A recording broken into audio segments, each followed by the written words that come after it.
होगा तो किया आपने जाएगा। कहा कि 400 पार चाहिए तो कुछ ऐसा बड़ा करने की सरकार की मुझे मंशा होगी। मुझे ये फील होता है क्योंकि मोदी जी ऐसे ही कोई बात नहीं कहते, उसके पीछे कुछ ना कुछ अर्थ उनका जरूर होता है। तो क्या इस लोकसभा चुनाव के बाद देश का संविधान बदल दिया जाएगा?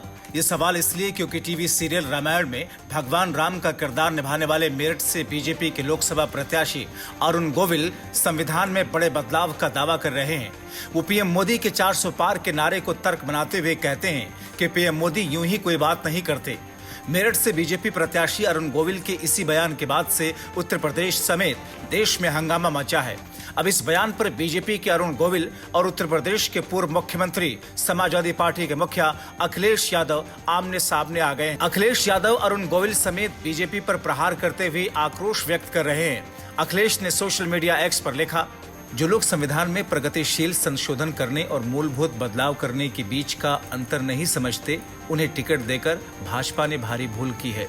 बीजेपी संविधान को पलटकर गरीबों, वंचितों, शोषितों, किसानों, युवाओं और महिलाओं के हक, अधिकार और आरक्षण मारकर पूंजीपतियों के हक में नीति योजना बनाकर सारा फायदा, मुनाफा अपने खेमे के कुछ गिने चुने खरबपतियों को देना चाहती। अपने वर्तमान और भविष्य को बचाने के लिए उत्तर प्रदेश और देश की जनता इस बार बहकावे में नहीं आने वाली और बीजेपी को हटाकर ही दम लेगी। भाजपा हराओ, संविधान बचाओ। दरअसल रामायण में भगवान राम का किरदार निभाने वाले मेरठ से भारतीय जनता पार्टी के प्रत्याशी अरुण गोविल ने कहा था कि संविधान जब हमारा बना था तो उसमें धीरे धीरे चेंजेस हुए। चेंज करना प्रगति की निशानी है, उसमें कोई खराबी।